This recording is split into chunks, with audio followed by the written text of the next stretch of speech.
Hello नमस्कार। Welcome back again. And इस particular video में हम देखने वाले हैं एग्रीगेट फंक्शंस के बारे में। Aggregate functions we use for basically summarising the data. Okay, so let's start. So far we have seen individual rows. We have talked about individual rows like give me all the row for Amit, or give me all the row where department is this or where salary is this, right? Now, the new requirements came from a manager that they don't want list, they want numbers. Because they have to work on a aggregate level, right? So they can ask question like, what is the total cost of salaries we are giving? Or how many employees are there in Delhi? What is the average salary in, let's say, particular area or total, right? So questions like these can be asked from managers, and to solve these we use aggregate function. So what aggregate function does, it it takes many values and returns only single value. So like when he is asking about the total cost, he just need one single number, right? He don't need all the records, right? So aggregate function help us to do this. So here are five aggregate function. These are the five big aggregate function which we use most commonly. Okay. And the very first aggregate function is count function. What it does, it counts the number of rows. Okay. So any number of rows, in any query, if you want to count the number of rows, then you will use count function. Second is sum function. What it does, it add up the values. So you will pass a list, it will add all the values and provide you a numeric data. Just like we have asked what is the total salary. So we will pass all the salaries to this sum function and it will return me total aggregate number. Similarly, we have average function. So we can also ask question like what is the average salary. So in that case we will be using average. Then we have mean, that will give us smallest number in that particular list, right? Smallest number or date, right? All these stuff they return. Similarly, we have also max, which finds the largest value in the list. Okay. Now, one important thing to note that aggregates usually ignores the null values. Okay, but it does not ignores if we are using count star. So if we are just using count of salary, then it will ignore the null. Okay, count of sum of salaries, it will ignore the null. But when we say count star, it won't ignore the nulls. Okay. Now let's say we do some questions. We have some scenarios and related to count that HR asked me how many employees do we have. Okay. Now you want to give list of employees that take this list and count kar lo khud se. You won't do that, right? So what you will do, you will give him a number. So how will you write? How will you get a number of count? Okay. So we'll write count, select count star, count of star, यानी all those records जितने भी हमारे पास records है, you what you have to do, you have to count it from employees, because we need how many employees, right? So from employee table count star. Okay, so it will, if we have this many rows of employee, it will count the number of rows. So the result will be, let's say, 5, assuming that we have 5 tables in our row, 5 rows in our tables. Now another scenario can be how many distinct city we are present in, if you remember the older question. But here the manager is asking about the number itself. Okay, not the names of the city, it's just asking how many distinct cities are we present in. So how will you write it? How will you find it? You will write select count of what? Distinct cities, right? If you remember distinct, what it does, ये सारे duplicates को remove कर देता है, correct? So after removing all the duplicates, we have a list of cities, and now we want to count them, and it will be from employees table. So this will how it will work? It will go to all cities, distinct will remove the duplicates, and then you will get count. Now, next is sum and average. So let's say the scenario is that what is the total monthly payroll expense? Okay, how much total amount of salary we provide to our employees? It is one of the question. So the query can be select sum of employees. So we have the sum as aggregate function. What it does, it will take the list of all the salary and it will sum it up. And you remember that null will be ignored. So what it will do, it will take all the salaries we have and it will merge and will return the answer. Now, second scenario is that what is the average salary? As I said, one can ask total salary we pay, one can ask average salary we pay. So the query will be select average of salary, AVG, right? From employees. So what it will return? It will return average, that is total salary by number of rows. Now, one more thing to remember.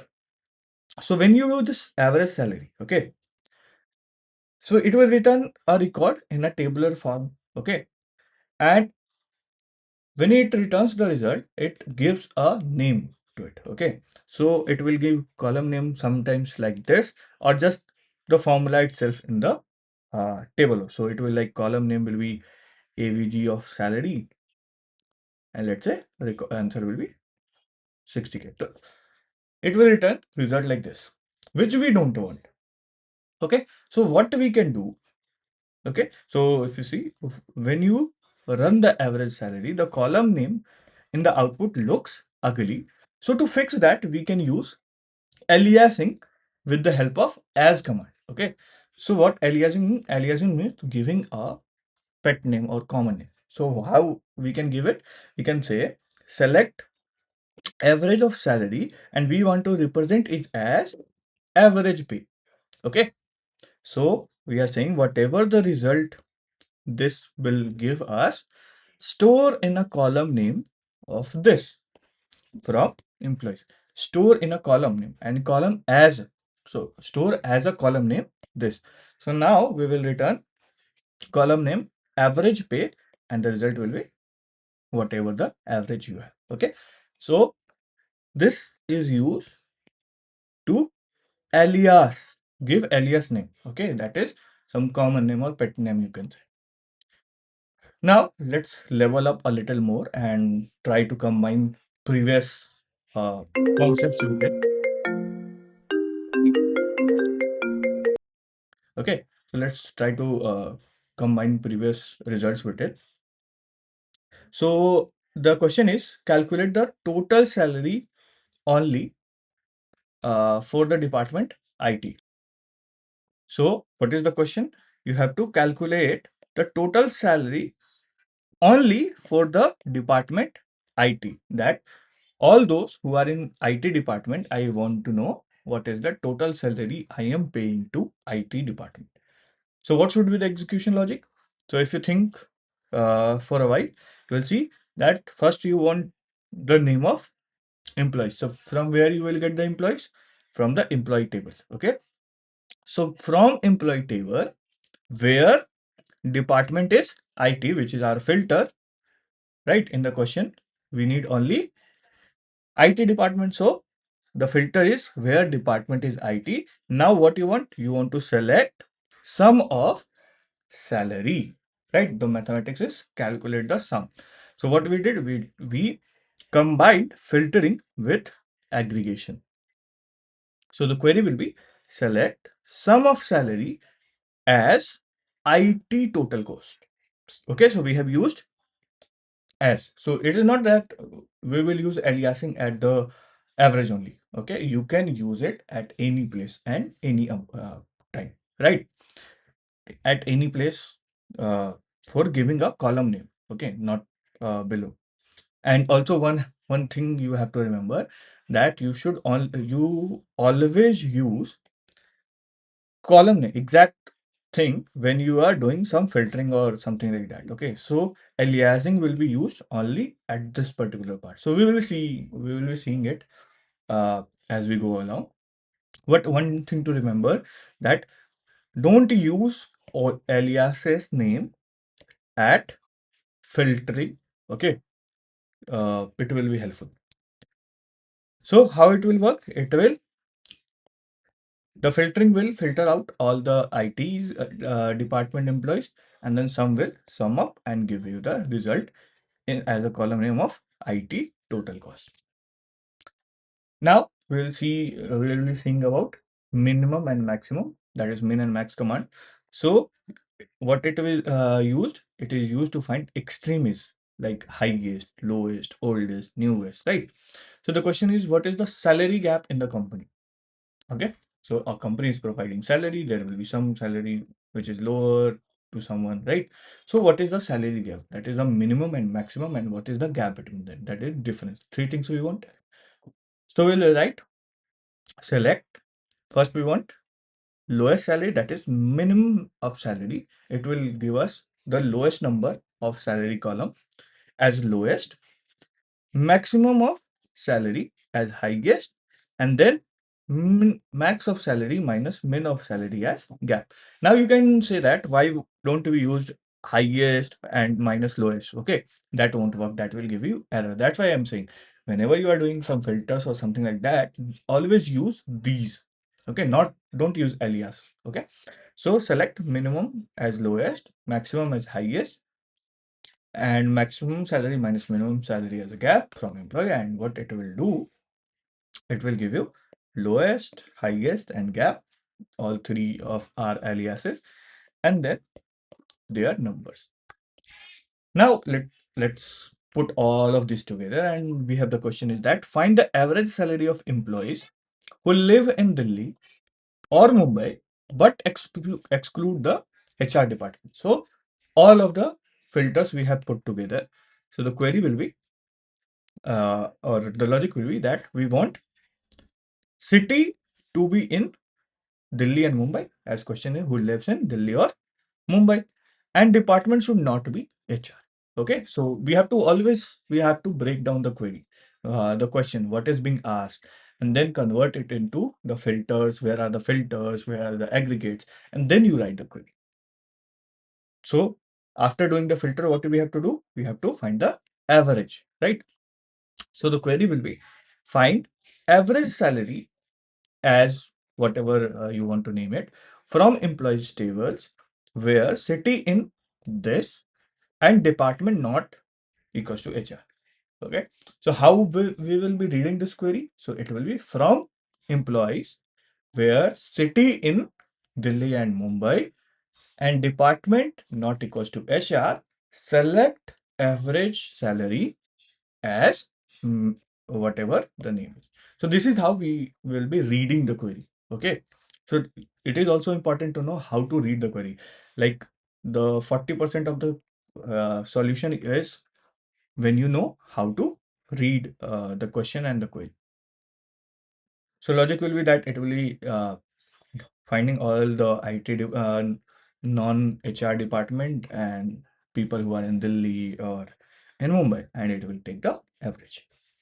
Now, one of the interview question that is being asked, that what is the difference between max and order by? Okay, so they will give you two queries and they will ask what is the difference. So let's say the query A is the select max salary from employee. Okay, and one can be select a star from employee, order by salary and this descending salary descending and limit by one.